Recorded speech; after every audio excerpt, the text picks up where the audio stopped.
Առաջին հարցս վերաբերում է հետցին, հետցի լիցենզիան դադարեցնելուց հետո հանրային ծառայությունները կարգավորող հանձնաժողովի նախագահը հայտարարեց, որ առաջիկա ամիսներին բանակցություններ են սկսելու հետցի գույքի սեփականության իրավունքի փոխանցման մասով։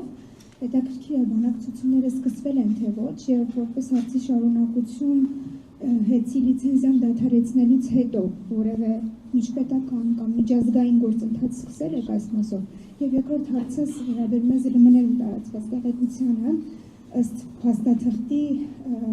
որը հասանելի է դարձել ԶԼՄ-ներին, ձեր վերաբերյալ ռազմական ոստիկանությունը հարցում էր ուղարկել բժշկական կենտրոններ։ Հետաքրքիր է, դուք տեղյակ եք այդ փաստաթղթից եւ ինչ նպատակներ եք տեսնում, ինչու հենց այս փուլում որոշեցին ձեր առողջությամբ հետաքրքրվել։ Ես շնորհակալ եմ, որ իմ առողջությունը կարևորվում է այդքան, որ հետաքրքրվում են։ Ինձ ուրախ կլինեմ, որ իրենք էլ հետևեն եւ ավելի աչառ լինեն։ Ինչ վերաբերվում է հետի հետ կապված հարցերին, կա միջազգային դատարանի որոշում, որ Հայաստանի պետության ղեկավարի ցանկությունով չի կատարվում։ Դա նշանակում է, որ Հայաստանը միջազգային իրավական պրոցեսների կատարման ուղղությամբ իր վերցրած պարտավորությունները առաջին անգամ երևի չի կատարում։ Դրա պատասխանատվությունը իշխող